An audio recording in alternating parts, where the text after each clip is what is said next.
Señor Rodríguez Ibarra, ¿qué es lo que le ha llevado a usted, concretamente a un especialista en filología moderna, a meterse a político?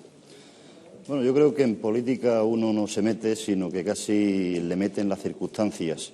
Yo creo que el hecho de pertenecer a una familia que tuvo problemas después de la Guerra Civil y el hecho de vivir en un determinado barrio de la ciudad de Mérida me hizo adquirir un cierto compromiso que después racionalicé en mis estudios, en mi lectura y en mis conversaciones con las demás personas. Como consecuencia de eso, más un intento, que no sé si llegará a buen puerto, de intentar transformar aquello que no me gusta de esta sociedad, fue lo que me hizo dirigir mis pasos por la actividad política. Me pregunto si en Extremadura se podría plantear un intercambio de papeles entre lo que representa el Partido Popular y lo que representa el Partido Socialista Obrero Español. El PSOE lleva gobernando desde la creación de la autonomía en 1983, por lo que quizá podría considerarse el partido conservador en cuanto a que conserva la política extremeña desde entonces. En este momento ya no hay nada que discutir sobre la transferencia, fundamentalmente en las comunidades autónomas llamadas históricas. Se ha terminado el proceso de transferencia.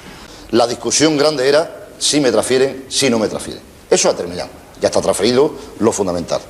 Y entonces las comunidades autónomas nacionalistas tienen que seguir cultivando su voto nacionalista.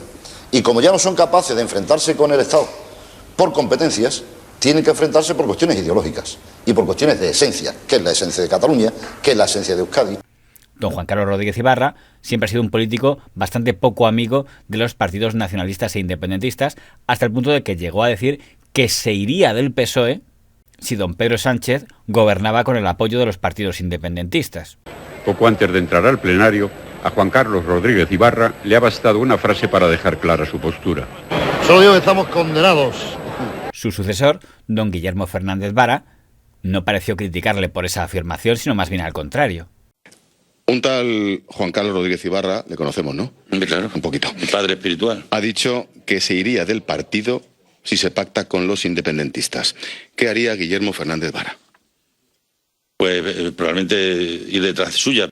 Al final, don Guillermo Fernández Vara se ha quedado en el PSOE, pero siempre ha quedado bastante claro sus diferencias con don Pedro Sánchez. De hecho, fue uno de los varones que se levantó contra él durante la guerra del año 2016. Esto se ha originado porque usted no hablaba con Pedro Sánchez. Corramos un tupido velo porque eso forma parte de nuestras decisiones y de nuestro comportamiento interno. No he dicho nunca que haya que apoyar al PP, ¿eh? Jamás. Abstenerse no es apoyar al PP bajo ningún concepto. Porque sabemos que con Rajoy en el gobierno la corrupción será la historia de nunca acabar. Y ahora lo que se están ya planteando es la posibilidad de que haya terceras elecciones. No hay más que hablar.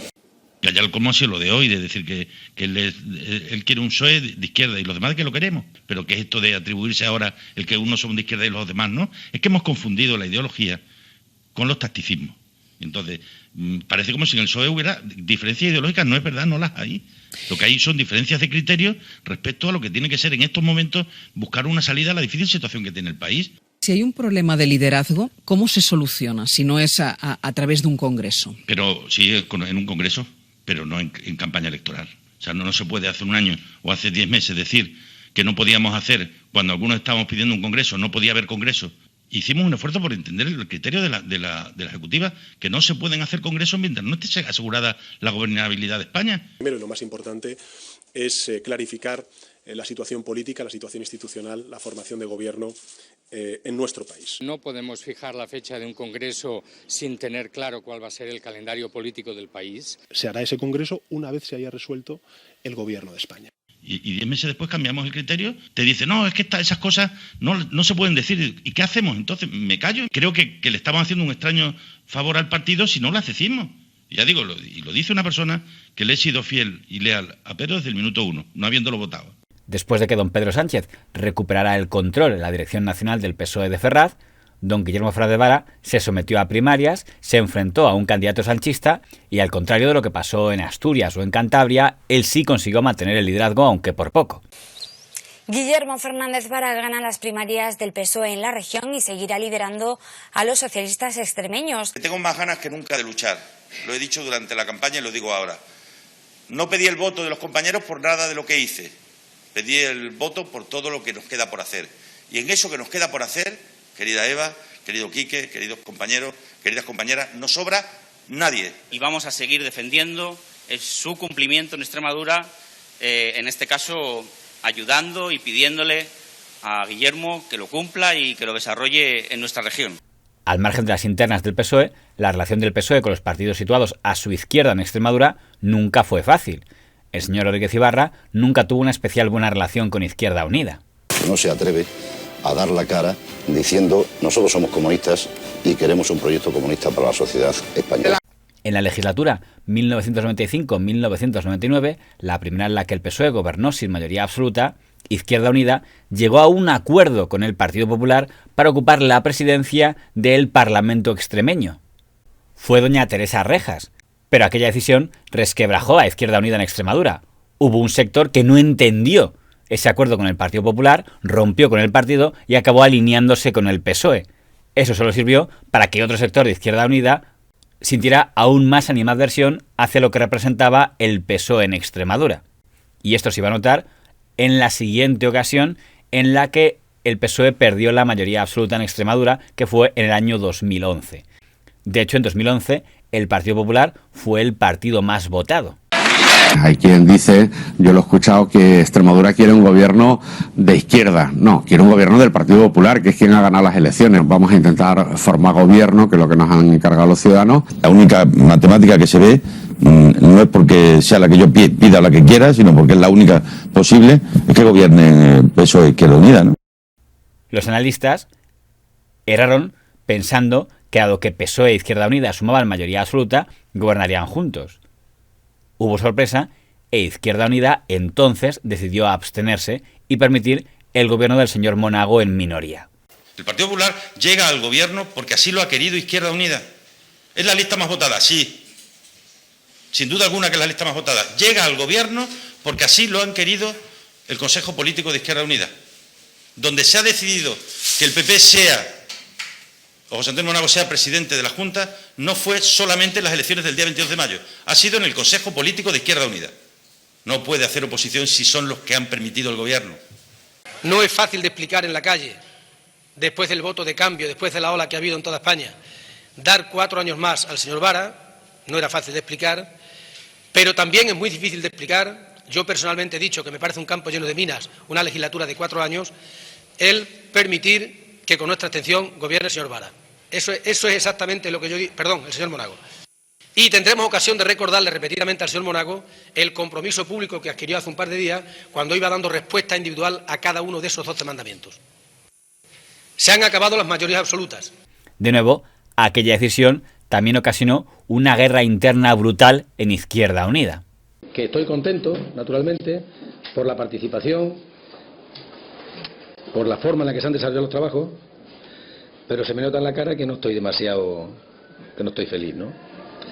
Yo quería que la Asamblea se celebrara con la participación de todo lo que es Izquierda Unida, de los compañeros que discrepan y de los compañeros que comparten lo que estamos haciendo. Ten en cuenta que las 4 grandes ciudades y junto con las asambleas que se han unido a nosotros en esta impugnación, pues estamos hablando de alrededor del 58% de la militancia y prácticamente el 70%, quizá un poco más, de los votantes de Izquierda Unida en Extremadura. Luego lo del domingo, tengo que decir una vez más que fue una reunión, pero que además es una reunión poco significativa en cuanto a lo que representa desde el punto de vista de los votos y desde el punto de vista de la militancia.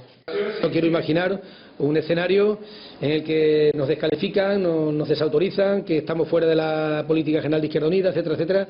Yo creo que podremos convencer el martes a la Federal que la Izquierda Unida real, la mayoría real de Izquierda Unida, estaba aquí. Lo que tiene que salir mañana es la capacidad de sentarnos a hablar, la capacidad de llegar a un acuerdo sobre las normas que tienen que regir esa asamblea y seguir adelante con ella. Sin embargo, aquellos 4 años de gobierno del PP extremeño, del 2011 al 2015, no sirvieron para romper la inercia de una comunidad favorable para el PSOE. Es decir, no pasó lo que pasó en Andalucía, que tras 4 años de gobierno del señor Moreno Bonilla en minoría, sorprendió a todos en las siguientes elecciones sacando mayoría absoluta. En Extremadura, en las siguientes elecciones, el PSOE recuperó su condición de partido más votado. De hecho, por lo que más se habló del señor Monago en aquella legislatura fue por sus viajes a cierta isla de Canarias. Fue una noticia que destapó la periodista doña Ana Pardo de Vera, en la que se juntaba una denuncia política con un culebrón rosa. Ana Pardo de Vera, ahí lo estamos viendo. Monago, presidente de Extremadura. en un tiempo pues muy corto, le salía casi un viaje por mes. ¿En cuánto tiempo? ¿En un año por ahí? En un año y medio, exactamente. 32 viajes a Canarias, pagados por todos. Avanzamos esta información que también vamos a contar. Ana Pardo de Vera. Muy bien. Cuéntanos, básicamente, es dinero del que disponía como senador y se lo gastó en viajes en business, viajes a Canarias, que a ver... un presupuesto que el Senado tiene para los viajes de los parlamentarios y de ese dinero disponen libremente, mucho menos al motivo de los mismos. Pero Ana, ¿por qué viajó tanto a Canarias? ¿Tenía algún asunto algo que ver con el Senado? Sí, tenía asuntos privados, estamos en ello y... O sea, privados, nada que ver con el Senado. Nada que ver con el Senado. Pues he escuchado sus explicaciones, pero ahora conozcamos si hay más datos y sobre todo qué le parece todo esto a la periodista que sacó esta información a la luz. Está con nosotros esta noche Ana Pardo de Vera. Ana, buenas noches, bienvenida del diario Público.es. Gracias. Ya en condiciones de desmentir tajante y rotundamente con documentos oficiales, punto por punto, la información del diario Público y de la que se hicieron eco todos. La información publicada es falsa y no es mi palabra contra la suya, es la información certificada oficialmente frente a una mentira. Si esa es la forma de hacer política, en España el sistema político está corrupto. Y los medios tienen que ser los que pongan un poco de cabeza a todo esto. Un auténtico contrapoder. Si no nos quedan los medios de comunicación en nuestra democracia, ya no nos queda nada. Yo era miembro del Comité de Dirección del Senado y tenía encargado, y está certificado, y se exhibió desde el primer momento, tareas también de colaboración con Canarias y con Andalucía. Y se exhibió desde el primer momento tareas también de colaboración con Canarias y con Andalucía. Pero como la gente está bien pensada en este país, todo el foco se ha puesto en Canarias, cuando he ido probablemente muchas más veces a Andalucía. Importa poner en foco porque al final tiene una trascendencia en la vida privada. Yo sé que hay viajes que se han pagado con su tarjeta y hay viajes que se han pagado con la tarjeta del Senado. Esto se hubiese solucionado muy fácil desde el principio, enfrentando las cosas, diciendo la verdad y diciendo las cosas como eran directamente. Yo creo que en esta vida, si vas con la verdad por delante, sale más rápido de los apuros. Todos somos capaces de mentir. Todos tenemos capacidad de mentir, lo que pasa es que algunas veces con unos propósitos y otras veces con otros. Muchas veces intentamos hacerlo para arreglar algo y otras veces lo que terminamos es... En aquella etapa, por cierto, el principal asesor de Monago era el señor don Iván Redondo, que luego sería el asesor de don Pedro Sánchez. Y probablemente si no hubiéramos sabido aprender de la derrota, si no hubiéramos hecho un ejercicio que significó que nadie tenía la culpa, que no fuéramos nosotros mismos, no hubiéramos estado hoy como estamos en la antesala de la victoria. Hemos contado 6 puntos con respecto a las generales, aunque no nos damos por satisfechos, nos hubiera gustado haber remontado más. Triplica a la siguiente formación política. Por lo tanto, nos queda la responsabilidad de ejercer el control al nuevo Ejecutivo extremeño. Olga María Henao, la pareja de Monago hasta que saltó el escándalo, ha colgado un tuit en el que dice: a cada cerdo le llega su San Martín. Es literal. Ha dicho: a cada uno le llega su hora. A todo cerdo le llega su San Martín, el que la hace la paga, esta vida no se queda con nada. El señor Monago volvería a intentar ser candidato a presidir Extremadura y sacaría aún peor resultado, por lo que en el último congreso del PP extremeño le cedió el puesto a la señora Guardiola. Nuestro modelo va a ser el del compromiso, nuestro comportamiento el del servicio público, nuestro discurso el de la verdad. Y la señora Guardiola ha sido muy criticada en los últimos días por sectores conservadores que la acusan de hacer un discurso más propio de una candidata progresista, poniendo como un valor su condición de mujer. Cuando una mujer llega alto, siempre aparece esa cavernícola sospecha de con quién se habrá acostado para llegar hasta ahí. Sospecho que no es la línea que hubiera usado la señora Díaz Ayuso. Las cosas se llaman por su nombre y existe la violencia machista aquí y desgraciadamente en muchos sitios de nuestro país. Es una lacra con la que tenemos que luchar. Otra, colectivo LGTBI. Lógicamente, mi gobierno, el gobierno que yo quiero presidir, va a ser un gobierno respetuoso y que no va a cuestionar a quién se ama y cómo se ama. La tercera, el aborto. Los derechos conseguidos por las mujeres no se va a retroceder ni un milímetro en ello. La política no está para irrumpir en la vida de las mujeres, sino para todo lo contrario, acompañarlas y protegerlas. Y por último, la inmigración. Yo creo que no podemos criminalizar a la inmigración en un país y en una región que no seríamos lo que somos sin ella. Cabría preguntarse si hay una estrategia en la que el PSOE quiere mostrarse tradicional para arañarle votos conservadores al PP y el PP quiere mostrarse feminista para arañarle votos progresistas al PSOE. Habrá que ver si alguno de los dos lo consigue. De momento las encuestas son favorables al PSOE. Si Vox entrara porque así lo quieren los extremeños y quiere sumarse a esos pactos, bienvenido sea Vox, Podemos y, por supuesto, el Partido Socialista en primer lugar. Pero también influirá lo que saquen los aliados. Podemos está encabezada por la señora doña Irene de Miguel. Su aspiración es ser bisagra del PSOE y conseguir así ser consejera en el gobierno de Extremadura. Vox está liderada por el señor Pelayo, que busca ser bisagra del Partido Popular y ver si consigue ser consejero en un gobierno de coalición presidido por la señora del PP. Habrá que ver cuál de las dos sumas es la que tiene mayoría. El problema del exceso de demagogia es que luego, macho, cuando bajas a la realidad te encuentras con que, hostias, todo el paralelo 40 para abajo funciona del fraude. ¿Dónde empieza el paralelo 40? Un poquito más abajo de Madrid.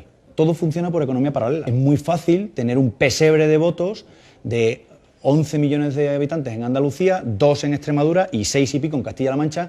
Tener 20 millones de tíos que votan de acuerdo con la expectativa de aumento o disminución de su subsidio es súper tentador. La sociedad cambió y el PSOE necesita cambiar.